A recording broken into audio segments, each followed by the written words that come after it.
Christian is a priest. So Nana Jimai, who is shooting the camera to the verse number 9 and 10. First Peter 2, 9 and 10. And it talks about the priesthood of the believers. He said, but you are a chosen generation, royal priesthood, a holy nation, a peculiar people, that you should show forth the praises of him who has called you out of darkness into his marvelous light. And the verse number 10 says that, which in the time past were not a people, but now you are a people. In the time past, you had not obtained mercy, but now you have obtained mercy. He said you are a royal priesthood. Royal priesthood, verse number 9. Royal priesthood, royal priesthood. That means you are kings and then you are priests. And Revelation 1:6 now stamps the confirmation on this scripture. And he said, God has made us kings and priests unto God and to his Father. So Jesus has made us kings and priests unto God and his Father. To him be glory and dominion forever. And believer is a priest. So whenever we read the scriptures, touch not my anointed and do my prophet no harm, that scripture doesn't belong to only pastors. It belongs to you as a born-again believer.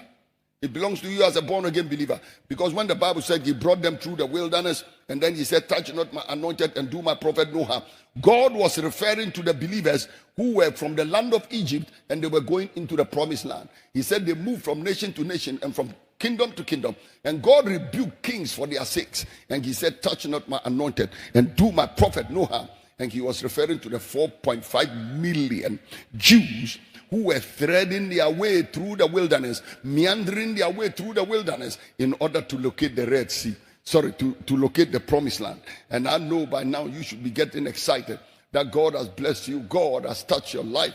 God has made you the kind of person that you should be. Lift up your hand one more time. Just thank God that you are a priest. Just thank God that you are a priest. Give God the glory. I am royal priesthood. I am royal priesthood. And ladies and gentlemen, God wants the priesthood in the system. In the midst of this coronavirus thing, we hear people talk about essential services. Essential services.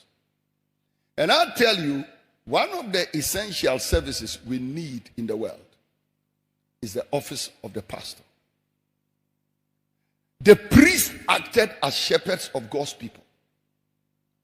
But sadly, people appreciate the office of a fetish priest more than the office of a pastor.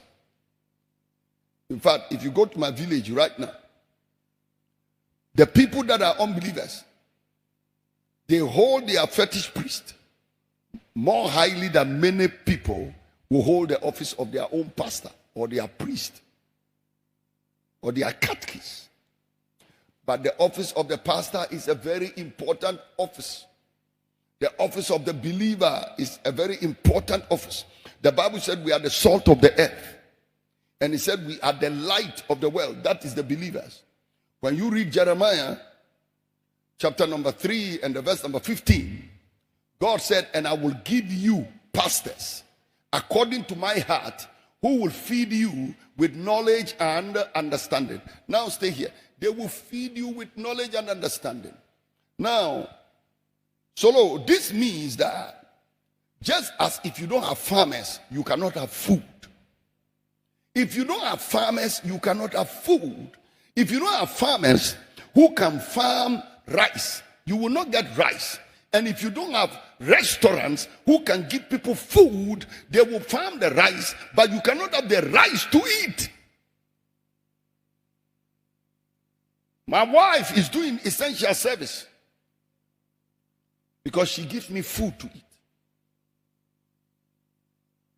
He said the pastors will feed you with knowledge and understanding. So just like when there is no farmer, there is no food, I want to assure you that without the pastor, there is no food in the house of God. I know you will tell me, oh, Brother Desud, I still study the Bible myself. But let me ask you, until I told you this morning, did you know that Ecclesiastes is a Latin word?